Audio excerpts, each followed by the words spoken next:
Welcome to another edition of the Paranormal Zone. I'm your co-host, Tom Spitalere. Melissa's out on assignment, but Bob's back tonight. And boy, we got a great discussion tonight going on about UFOs and stuff like that go bump into the night. The Paranormal Zone is set up actually for you, our guest.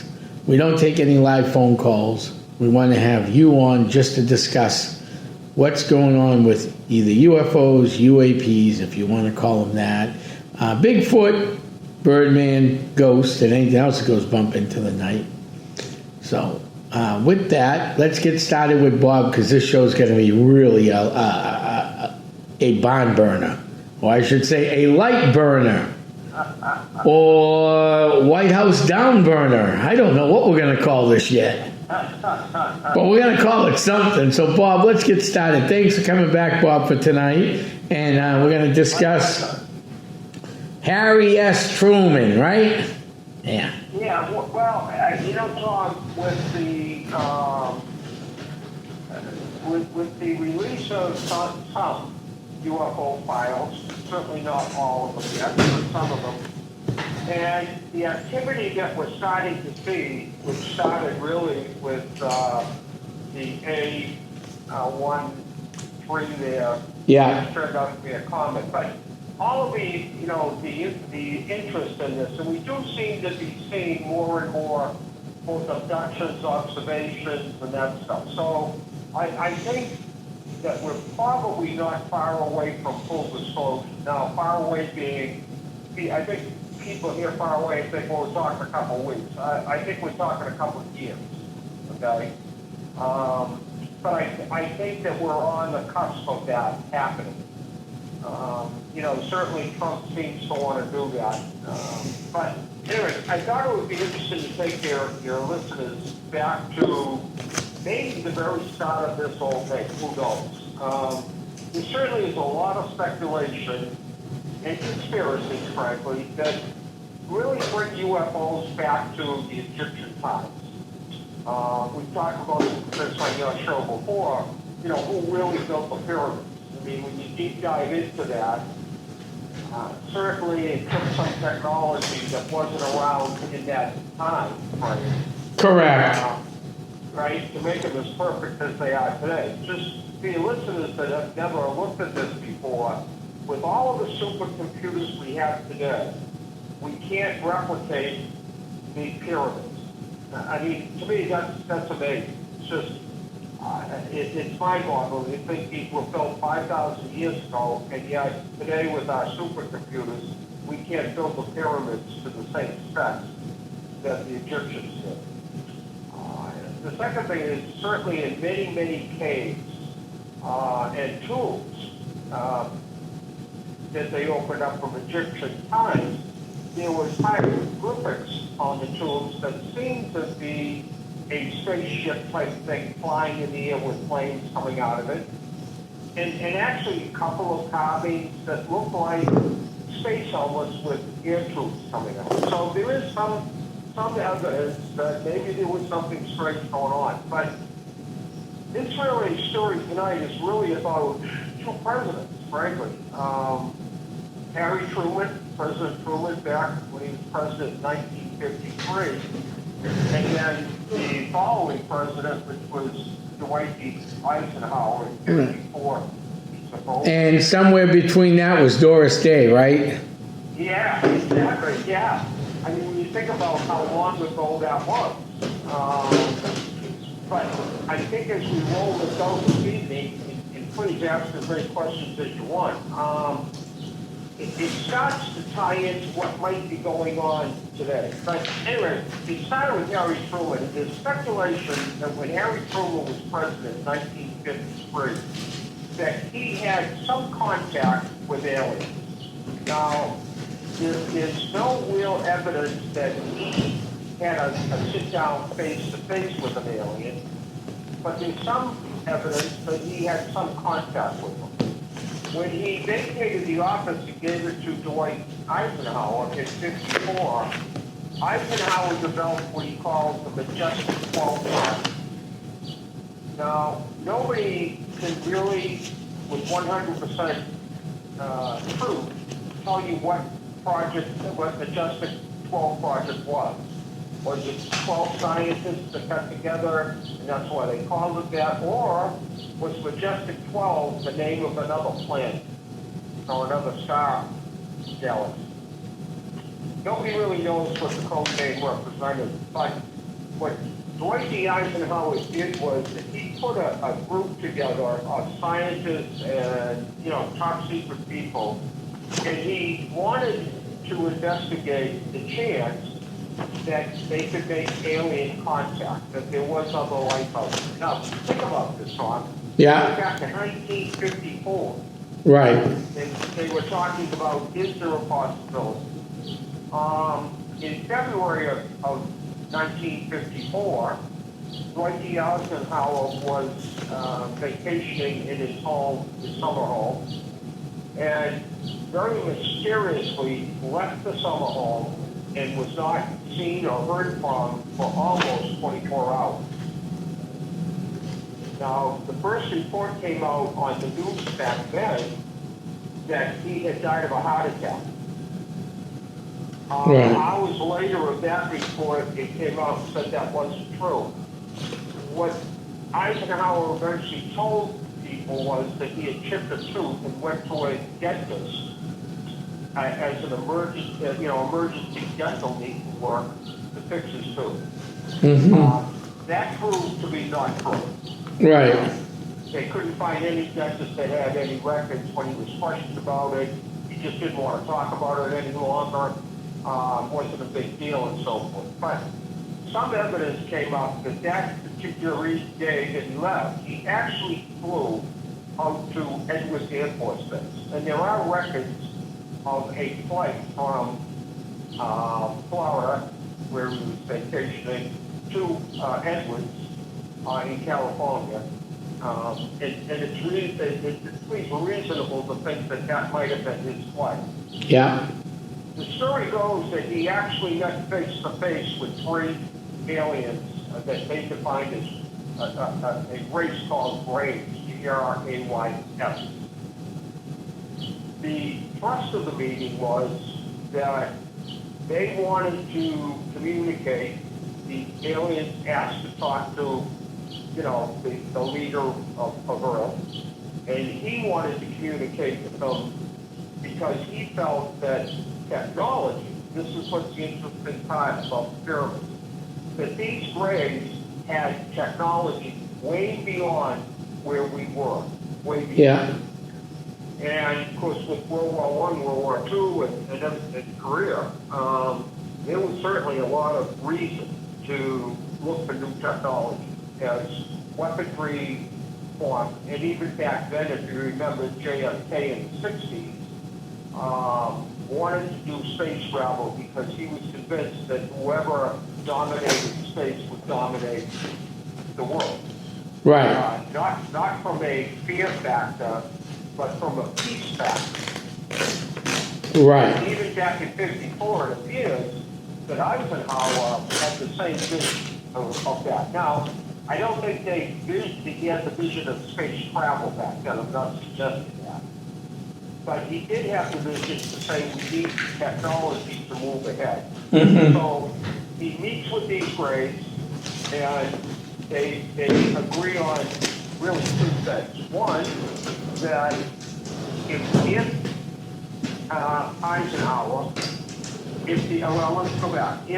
If the Greys would give Eisenhower the right technology, and it meant something to him, then Eisenhower would reciprocate. This is really bizarre, but this is what's documented.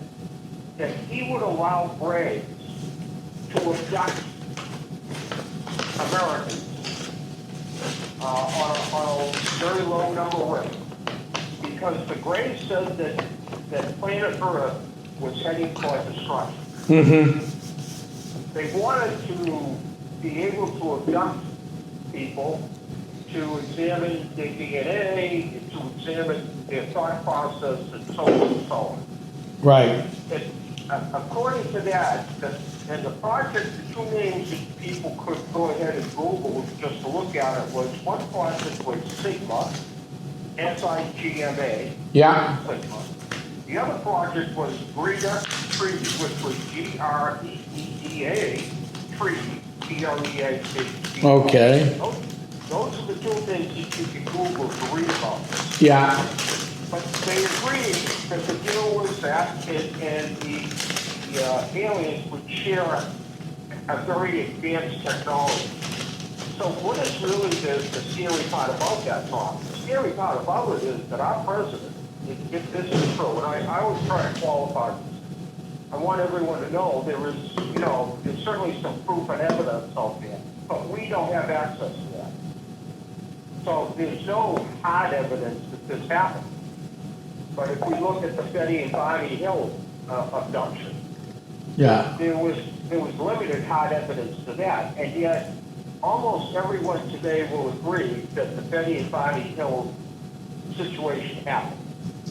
Right. The story get added to and subtracted from over the years, probably, but there was no doubt it happened. And I think it's the same way with this. But anyways, he agrees to this, and all of a sudden, in the late 50s, early 60s, we start to see all this technology starting to come. right, I mean, the beginning of the internet. They claim that the military has had a form of internet for many, many, many years. right, So when you think, Tom, of the revolution that we went through when the internet was first rolled out, and for the younger audience out there, you're seeing it again with AI. We really are in the very early stages of AI. What AI started as did the internet when it first rolled out was just an informational. You could call up and you could write a quick letter and it would help you write it. Today it's more advanced and it advanced very quickly. Well, so did the internet, if you look at it. Once they took it away from the military, out of the military's hands, I mean, the internet grew so fast. It certainly wasn't overnight, but it was within years. We went from no internet to a complete access.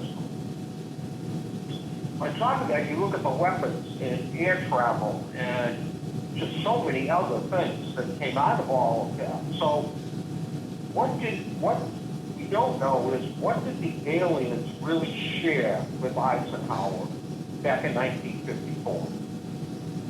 What technology was shared? Well, that's buried in the files in these two projects that I just mentioned, Project Sigma and 3D3. So is Trump going to, or is the next president going to release that for us to see? This is very similar to Blue Book. Now, for those people that don't know what Blue Book is, Blue Book was a project in the late 50s, early 60s that the government was running, and they were actually taking reports from people that were either abducted, had a visitation, or an observation. The idea of it was, from the government's perspective, was to prove that most of the stuff was not true. That's what they were really trying to get to.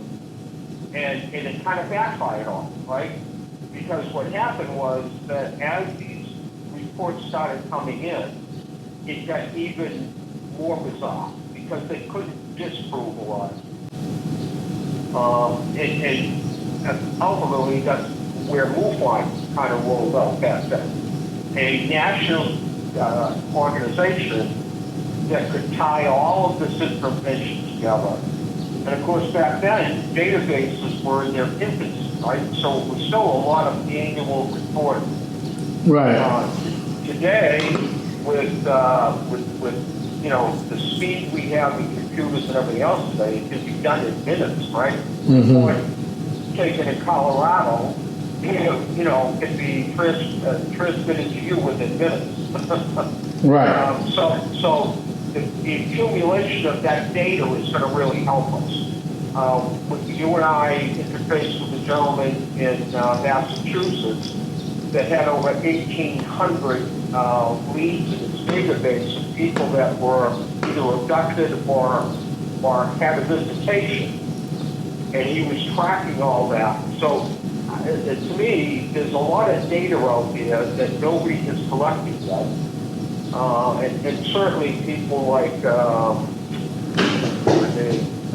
Kay Golden, which your listeners can go ahead and Google Kay Golden. You know, Kay Golden has a national organization.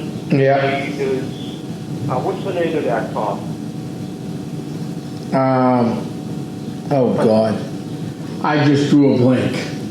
I did too, but if you look up, if you Google Kay Golden, it'll come right up. And what she's doing is setting up UFO, UAP investigators in each state, and they're then reporting into a major database. So she's kind of mirroring what MUFON does. Now, it's not competing against MUFON, so let's not confuse that, okay? But she's doing the same project. And she's gathering a lot of data. And where will that eventually come? Well, hopefully, as we have a chance to analyze this kind of data, we'll start to see similarities. And maybe that answers the questions as to what's happening. I happen to be in the camp that these, back in 1954, that Eisenhower really recognized that that met with actual free aliens called Greys, and realized there are other planets out there with life on it.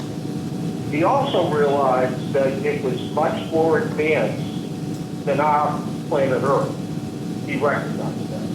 And he saw the real need to exchange plans with them. Now, it's kind of severe that he would allow people to be abducted. That's the only part of this whole story as I was researching it that I thought odd. I mean, that's, I don't know, but the people that you and I have talked to about being abducted, it has a long negative effect on people, for the most part. They're abducted, you and I know from the statistics that most of them are abducted at a fairly young age. You know, I think you and I looked at 8, 10, 11 years old in that range. Most of the first time of contact.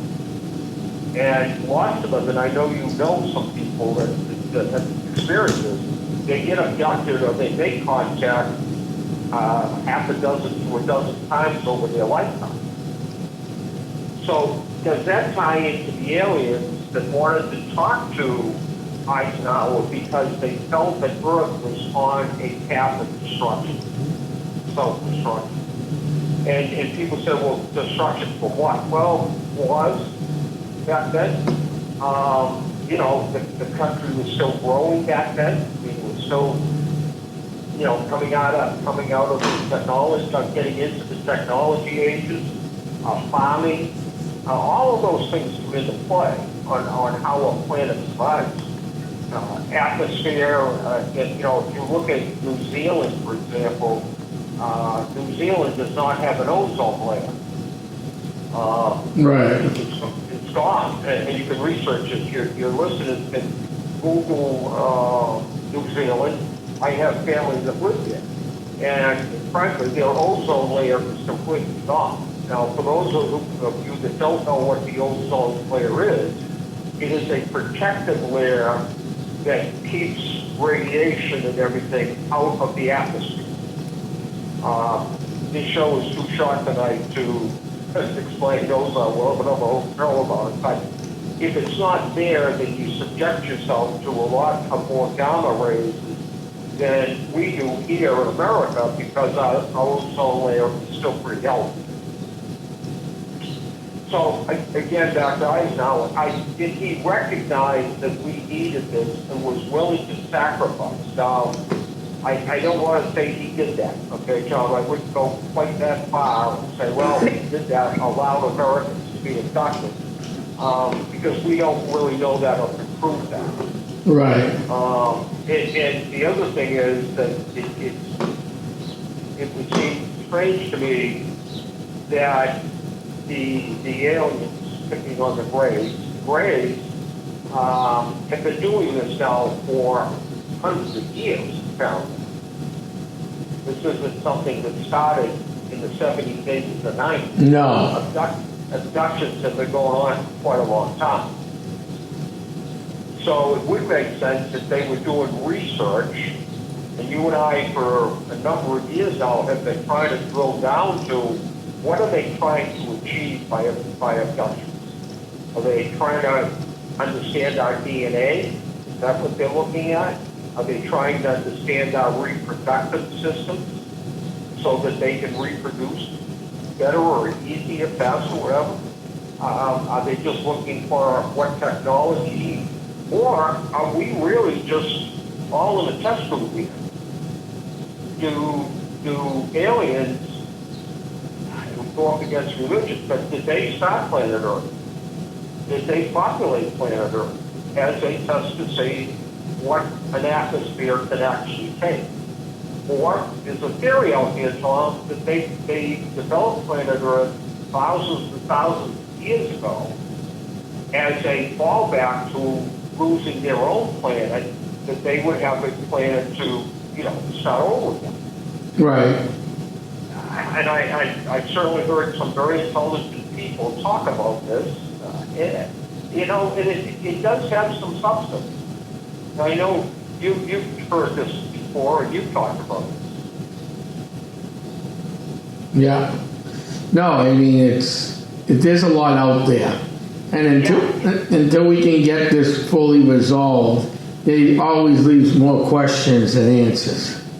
Well, and that's true. That's very true. And if you bring it to current day, President Trump has said he wants the UFO files released.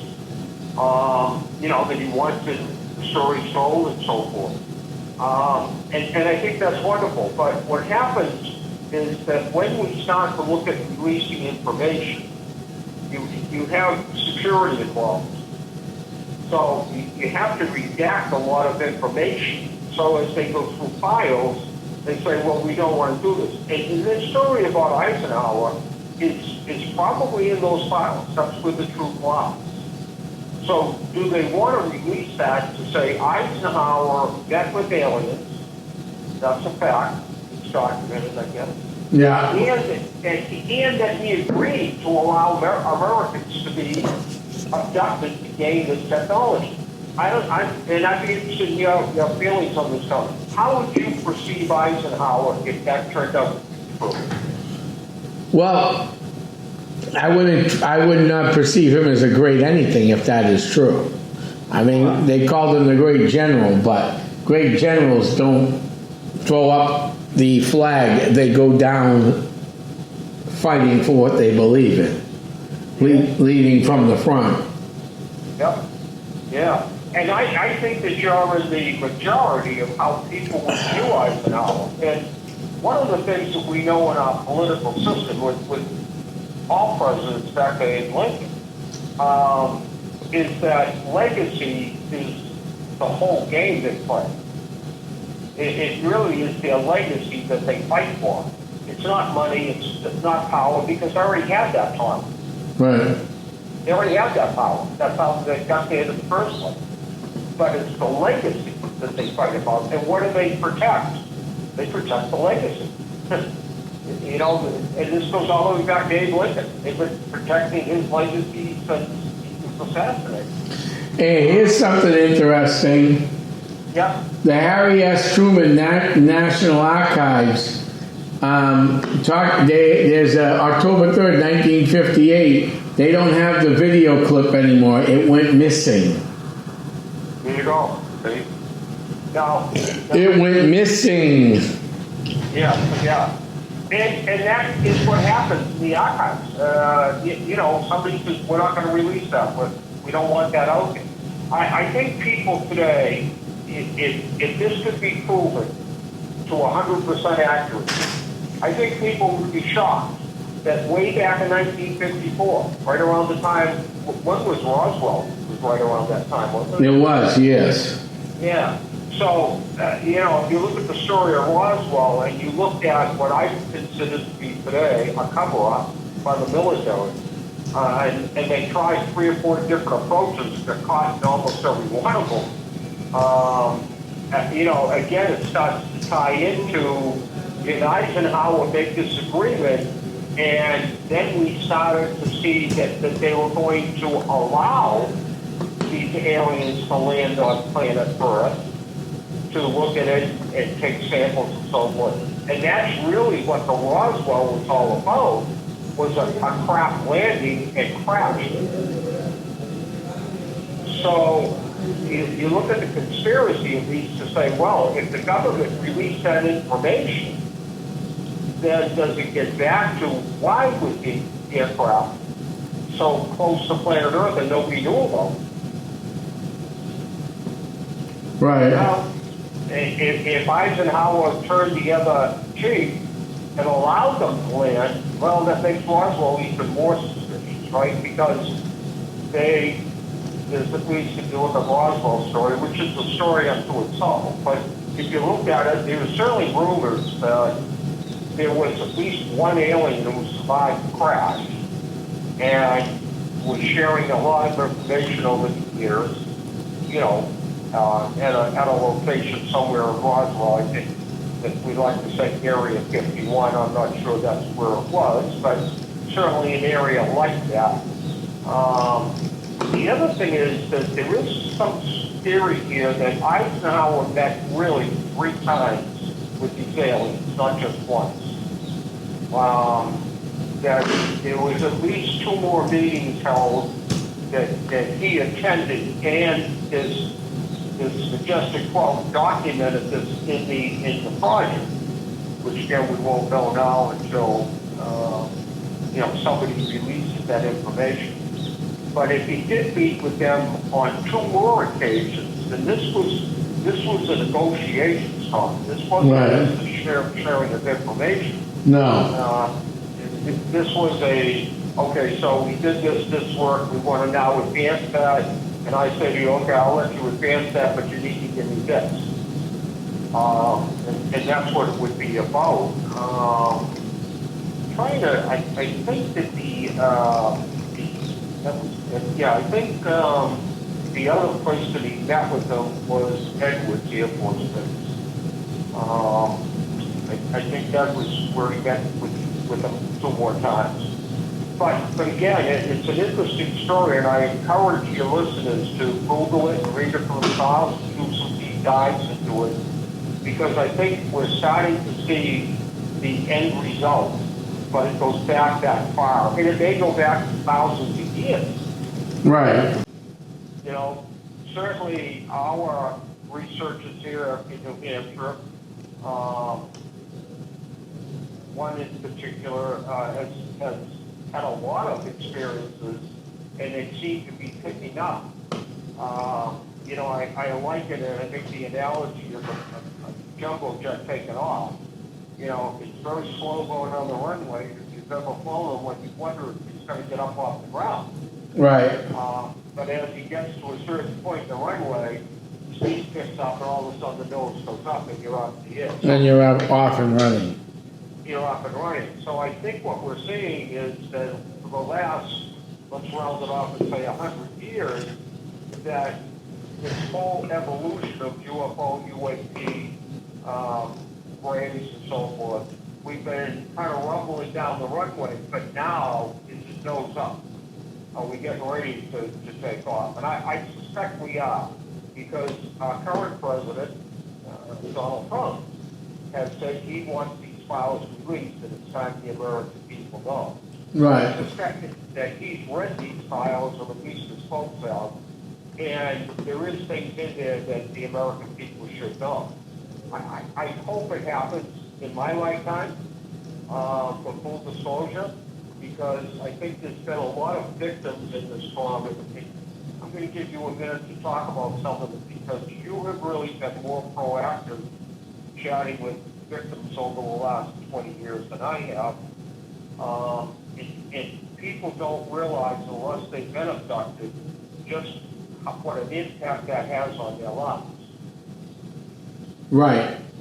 Right? Yeah, no, I've interviewed many. I am friends with many people, and it's taken different tolls on different people's lives. It's just like anything else, you know, that has an odd effect. UFO, demon possession, paranormal possession doesn't have to be demonic. It just has to be some weird looking ghost. Always has an ill effect. I have a couple friends, 2 sisters, not going to mention their names. One believes she was impregnated. I've actually interviewed her, or she's on a few of my old shows at Able Community Access TV, where she was on national TV, talking about she was getting sick one day. She went to the doctors, and the doctor said she was pregnant. And then she laughed at the doctor because she hadn't been with anybody in a long time, but we're cleaning it up for making it PG instead of the initial interview. Because we knew these two, they're great people, and they definitely are a very great group of friends of mine. But, and he goes, well, that can't be true because you're pregnant. Well, shortly after that, she woke up one morning in a pool of blood, went to the doctors. The doctor sent her to the hospital. The hospital said, you got no more baby. Yeah, since then, she has seen her baby in alien form. It's an alien/humanoid mix. I've interviewed alien people who have been abducted, who have seen things, who are afraid to talk about it because they have had, well, not so nice things done to them in an experimental form. Right. We will put this together simply using one word: rape. Right. Male and females, folks, not just men, not just women. Which kind of tells you, Tom, that they probably are looking at the reproductive system. Correct. And the other thing is that are they trying to, this the only word I can think of is cross-populate. So are they trying to, you know, produce children that would be alien in nature but look and act and talk and feel like we do? And also, maybe they're trying to populate their own planet or repopulate their own Right, because we don't even know where they came from. That's correct. And you don't know how old they are. No, you don't. And you don't know if they have, I mean, here on this planet, as you know, Bob, I just became the ripe old age of 50. Did you? Yeah. Now what happens in my life is I've reached the top of the mountain. So for the next 50 years we slide down till we reach 100 and then life is over. Because remember, we only have 100 years to live. Maybe. But on a serious note, Yeah. maybe this is exactly what, because that's what you and I for many years have been trying to drill down to. What is abductions about? Is it about extending the life? I mean, we have to agree, at least in concept, that 100 years ago, 150 years ago, people had an average life expectancy of 60. Correct. You go back to the 1700s, few people lived beyond the age of 60, very few. If you get into later years, a couple hundred years later, people were living into their late 60s, early 70s. Today, people like myself are living into their 80s and 90s. Right. It's not unusual to see. I have a very good friend that I just had the pleasure of having lunch with today, who's 86 years old, and frankly, Tom, as healthy as you and I are. Mm-hmm. So are they looking to figure out how on their own planet can they extend life up? The question mark for that and the discussion that needs to be had is, if you and I and your listeners can agree that the aliens created heaven and earth, if you will, as we've been taught through religion, if they created the earth and they're that old. Now, one of the things that I've always said, when you go back and look at just the study of Earth, even the scientists can't agree how old it is. I mean, some people say it's 200,000 years old. Other people say it's a billion years old. There's no general consensus for anybody that says, no, it's absolutely a billion years old. So did they create this planet as an experiment? Mm-hmm. And now they're now looking to say, okay, how do we extend life? Not for 60, 70, 80, or 100 years, but 200, 300, 400. Right. So quickly, Bob, I just want to run this by you real quick. So the area that we're in, basically you and I, okay, give or take, was settled around 1640s, 41, say 39 to 41, okay? Yep. The average life expectancy was 25 years old. Well, there you go. There you go. Now imagine, look at our area here in New England. We've got Stonehenge. Stonehenge has been dated back 5,000 years ago. Right? Is it 5,000 years? Correct. Okay. So if you buy the Stonehenge is 5,000 years ago, then there was absolutely life on this planet 5,000 years ago. Here's one interesting thing. 1200 to 1300, the average life expectancy was 64.14. There you go. In the 1300s, it was 45.44. Yeah.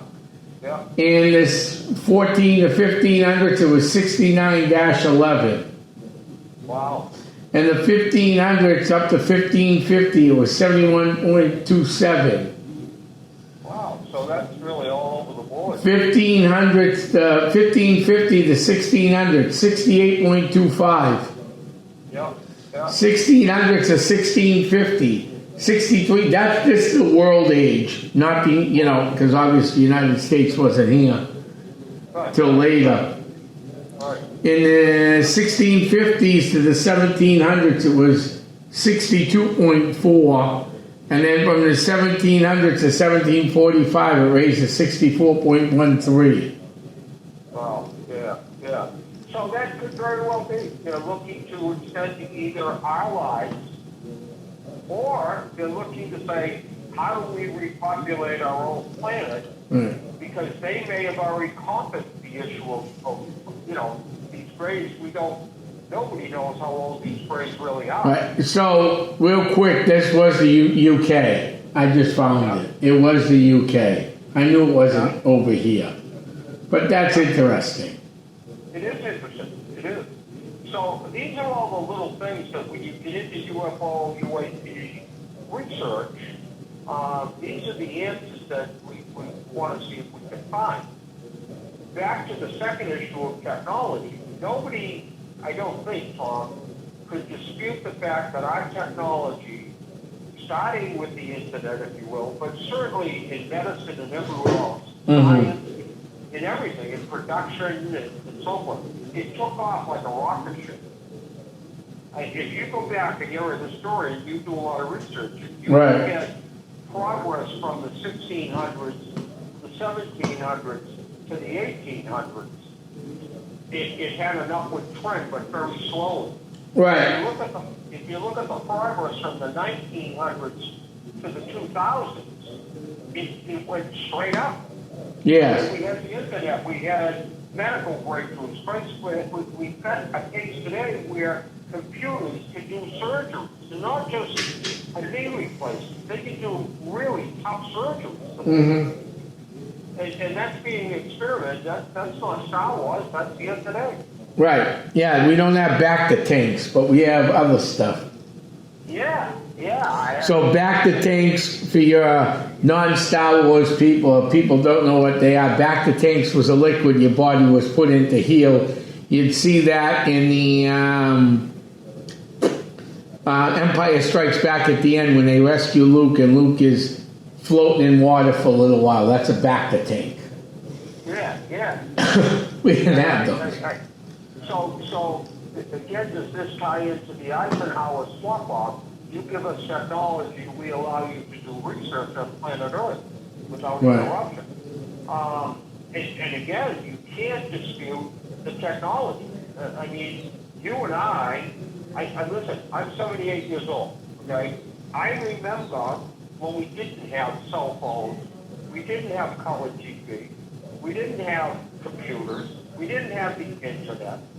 That all happened in 70 years. Actually, when I was growing up, I was born earlier than you in 1976. Yeah.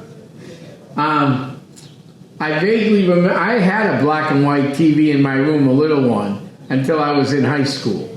But we did have color TV, but the cell phones didn't come out till about 1983, 84. When I was a little kid, they didn't have cell phones. Yeah, no, we never had cell phones. We didn't have computer stuff. And then the brick came out, and everyone wanted to buy a brick, but you had to be a Hollywood star to get the brick. Yeah, exactly. Or the company paid for the brick. You weren't putting a brick in your car because they were very expensive when they came out. And look how far you went from the brick, or what they used to call a bag phone, when it first came out. Look how far you went from then to what you have today, that you're virtually carrying around a piece of equipment that you can put in your pocket that can reach anybody in the world. Right. As long as you have the call numbers, you can call anywhere in the World. and get in touch with somebody within seconds or minutes. So I found something. From 1988 to 1994, the initial cost of a bag phone or a brick was $999 to over $1,600. Some exceeded $3,000. There you go. And again, in the late 1900s, early 2000s, cell companies were giving phones away free. Right.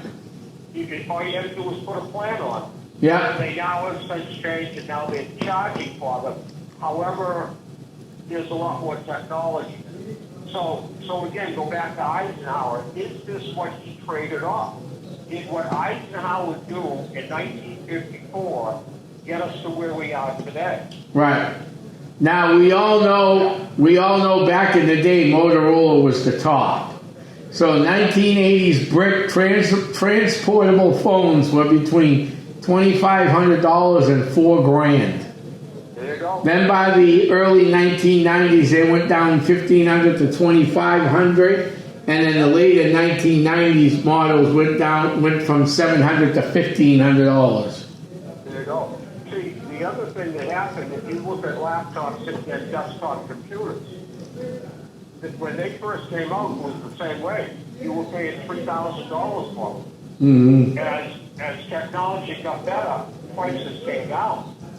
You can go buy a laptop today. I mean, not an expensive one, obviously, but you can go to a place like Walmart and buy a laptop today for $200.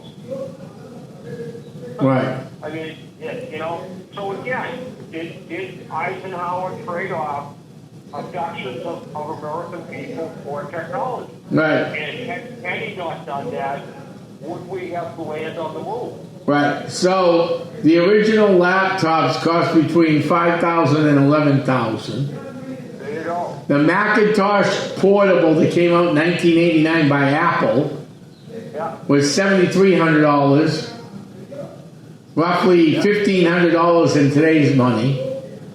The standard workstation was $5,000 to almost $10,000, and the high-end units were $11,000 and more. Sure. And look at size. You know, when I was still working for AT&T, I went to a meeting, and I'm going back to the 80s, where they showed a computer.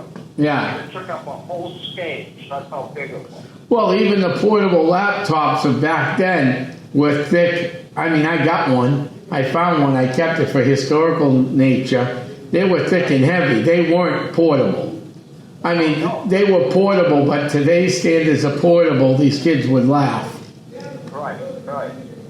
But, you know, we've heard stories from abductees that aliens have an ability to communicate with them. This is what some abductees have told you and I. Right. Without using any verbalization. No. They use mental telepathy, or what we call mental telepathy. Correct. So again, what technology do the Greys have that can do that we don't even understand yet? Right. I mean, I think their bodies, for a better word, alien bodies are much more sophisticated than human bodies. Yeah, and then bring it to current times. You know, there's been many stories of presidents in the last, I don't know, let's say 60 years that have had alien contact, knew about aliens. You know, certainly there's been a lot of that.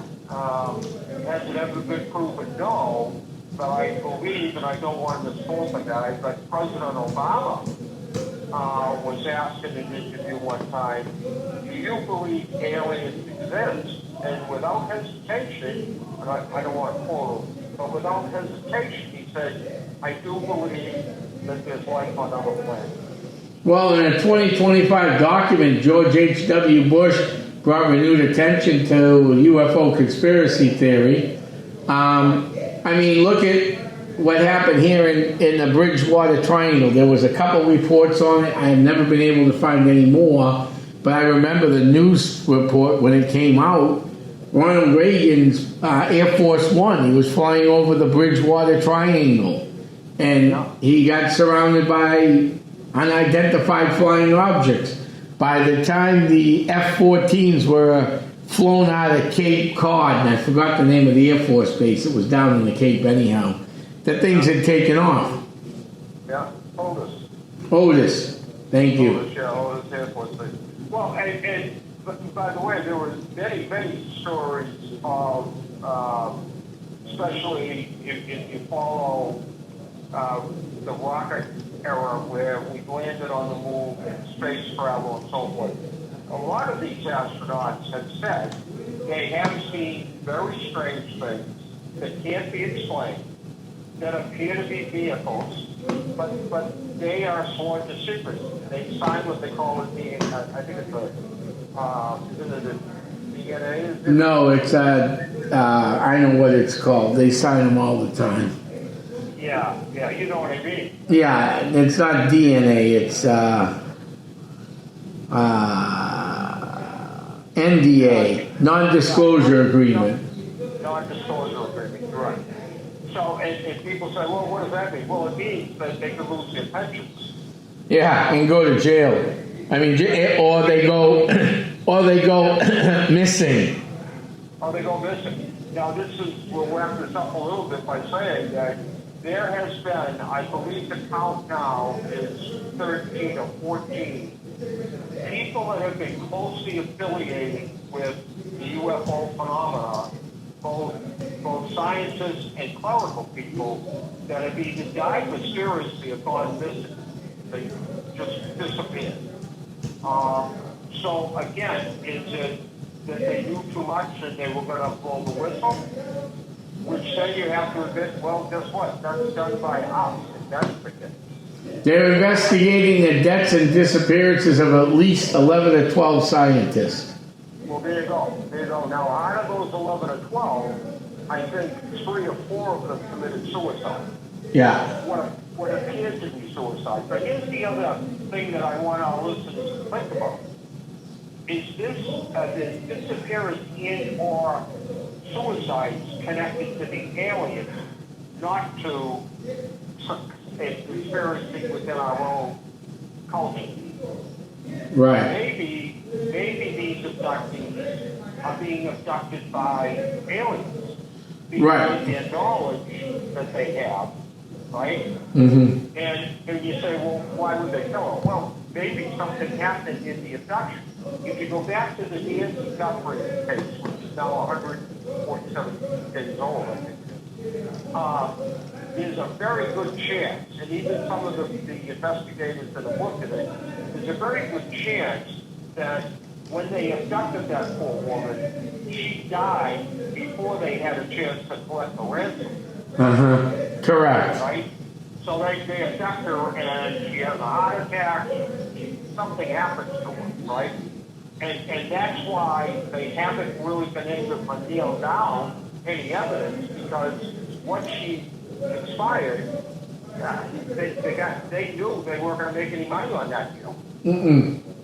Because the FBI was involved and they were going to ask for proof she was still alive, and they could provide proof.